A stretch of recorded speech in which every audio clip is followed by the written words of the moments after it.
Welcome to global channel Jayanti Amir Shetty tip and cooking ఛానల్కి స్వాగతం. ఈ టిప్ నచ్చితే లైక్ చేయండి, షేర్ చేయండి, సబ్స్క్రైబర్ చేయండి. ఇవి చికెన్ పకోడీ సూపర్ ఉంటాయండి. లోపలంతా పైనంతా క్రిస్పీగా లోపలంతా మెత్తగా బాగుంటాయండి.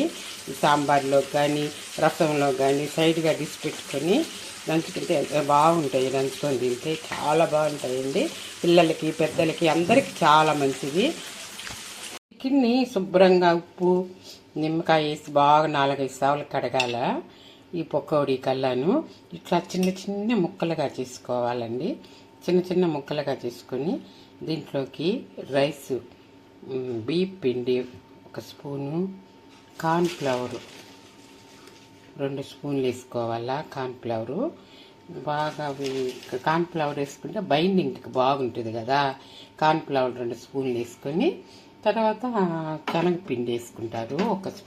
2 స్పూన్లు శనగపిండి, 2 స్పూన్లు శనగపిండి వేసుకుంటారు. దీనిలో శనగపిండి వేసుకుంటే బాగుంటుంది పకోడీకి.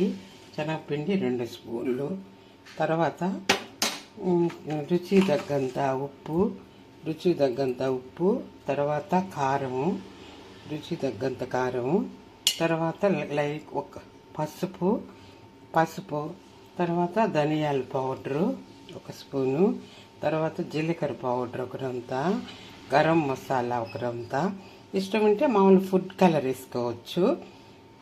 తర్వాత నిమ్మకాయ 1 చెక్క పిండుకోవాలి. దీనిలో నిమ్మకాయ 1 చెక్క పిండుకొని తర్వాత సన్నగా చాప్ చేసిన కొత్తిమీర 1 రొంత,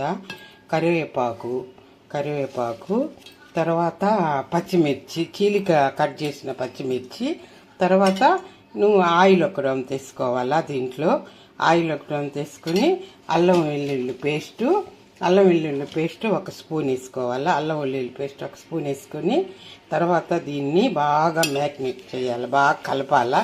బాగా కలిపేసేసేయాలండి. ఇట్లా కలిపేసేసి ఫ్రిడ్జ్లో 1 హాఫ్ అన్ అవర్ పెట్టాలా. బాగా ఫ్రిడ్జ్లో పెట్టేసి చెప్పింది కదా. ఫ్రిడ్జ్లో పెట్టి తర్వాత ఏమో దీన్ని తీసేసేయాలా. తీసేసి 10 నిమిషాల తర్వాత పొయ్యి మీద కళాయి పెట్టి దానిలో ఆయిల్ డీప్ ఫ్రైకి సరిపోయి ఆయిల్ పోసుకోవాలా. కాసింత తక్కువే పోసుకోవాలి, ఎందుకంటే ఇది నాన్ వెజ్ కదా. ఈ ఆయిల్ మళ్ళీ దేనిలో ఒక దానిలో పోయాలంటే మనకి ఏదో ఒక రకంగా ఉంటుంది. కాసింత తక్కువే పోసుకోవాలా. మళ్ళీ మరుసటి రోజు నాన్ వెజ్ చేసేటప్పుడు ఈ ఆయిల్ని వాడుకోవచ్చు. 1 రోజు 2 రోజుల్లోనే. తర్వాత తీసి పడేయటమేనండి. తర్వాత ఇదంతా ఆయిల్ హీట్ ఎక్కాక ఇదంతా కలిపి పెట్టుకున్నాం కదా. మొత్తం మళ్ళీ ఒకసారి ఇట్లా అనేసేసేసి దీన్ని ఇలా అనేసేసేయాలి. నూనె హీట్ అయింది. ఒక్కొక్క పీసు ఇదంతా వేసేసేయాలి. వేసేసిన తర్వాతే కదపకూడదు. కదిపేమంటే ఈ బైండింగ్ అయిందంతా ఇడిపోద్ది. అందుకని మనం అస్సలు కదపకూడదు. ఒక్కొక్క ముక్క వేసేసాక ఒక 5 నిమిషాల తర్వాత కానీ కదపాలి. ఇదంతాను 5 నిమిషాల తర్వాత కదపాలండి. కదిపితే చూడండి బాగా ఎన్ని బైండింగ్ అంతా దానికి పట్టేసి బాగా క్రిస్పీగా బాగా వేగిపోయినాయి. బాగా మామూలు మీడియం మంట పైన వేయించాలా. లేకుంటే పైన మాడిపోయి కిందలేమో లోపలేమో పచ్చిగా ఉంటాయి. బాగా వేగిపోయినాయి. అన్నీ తీసేసుకోవాలా. వేగిపోయినాయండి. వేగిపోయాక ఇవన్నీ తీసుకొని ఒక దానిలో వేసేసుకోవటం. మొత్తము చూడండి ఎంత బాగా వచ్చేసాయను. కలర్ఫుల్గా చూడు ఎంత బాగుందను. అది తీసుకొని దీనిలో వేసేసుకోవాలా. మొత్తం మిగిలినవి కూడా ఇట్లాగే వేసేసుకోవాలా. ఒకదానికొకటి ఎత్తుక్కోకుండాను.